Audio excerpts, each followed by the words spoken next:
क्या अब बिहार को विशेष राज्य का दर्जा मिल जाएगा? क्या बिहार को विशेष राज्य का दर्जा की जगह विशेष पैकेज मिलेगा? ये सवाल एक बार तब फिर उभर कर सामने आ रहे हैं क्योंकि केंद्र सरकार ने नीति आयोग का पुनर्गठन किया है, जिसमें बिहार से 3 केंद्रीय मंत्रियों को सदस्य बनाया है।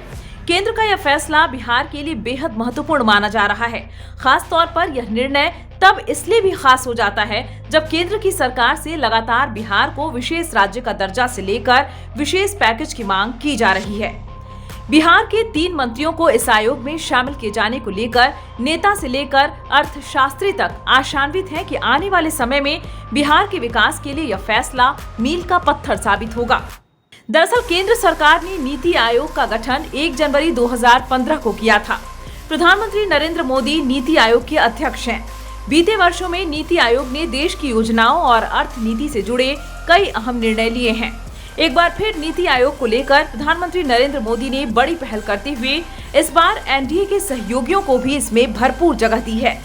ऐसे तो इसमें विभिन्न राज्यों और दलों के सदस्य बनाए गए हैं, लेकिन बिहार के लिहाज से जो सबसे महत्वपूर्ण है वह है 3 केंद्रीय मंत्री चिराग पासवान, ललन सिंह, जीतन राम मांझी का इस आयोग में शामिल किया जाना।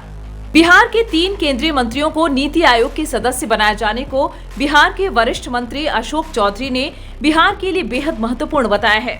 अशोक चौधरी ने कहा कि बिहार की एनडीए सरकार के मुखिया नीतीश कुमार जी केंद्र की सरकार से लगातार बिहार को विशेष राज्य के दर्जे की मांग कर रहे हैं ताकि बिहार तेज गति से विकास कर सके।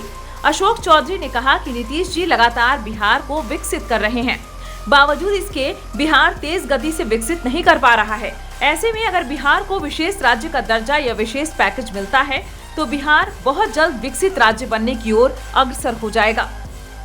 अशोक चौधरी कहते हैं कि अब जब केंद्र और बिहार में एनडीए की सरकार है और नीति आयोग का पुनर्गठन करते हुए इसमें बिहार के 3 वरिष्ठ नेताओं और अनुभवी नेताओं को सदस्य बनाया गया है, तब बिहार की मांग को मजबूती से उठाया जाएगा।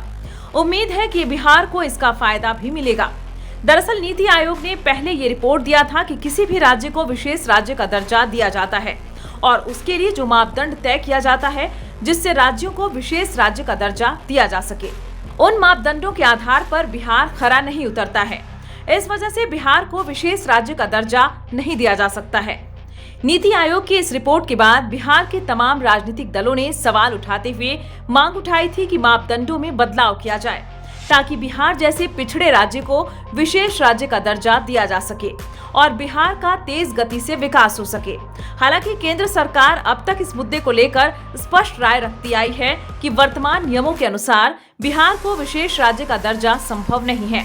बिहार के जाने माने अर्थशास्त्री नवल किशोर चौधरी नीति आयोग के पुनर्गठन होने और बिहार के 3 वरिष्ठ नेताओं को उसका सदस्य बनाए जाने को महत्वपूर्ण बताते हैं।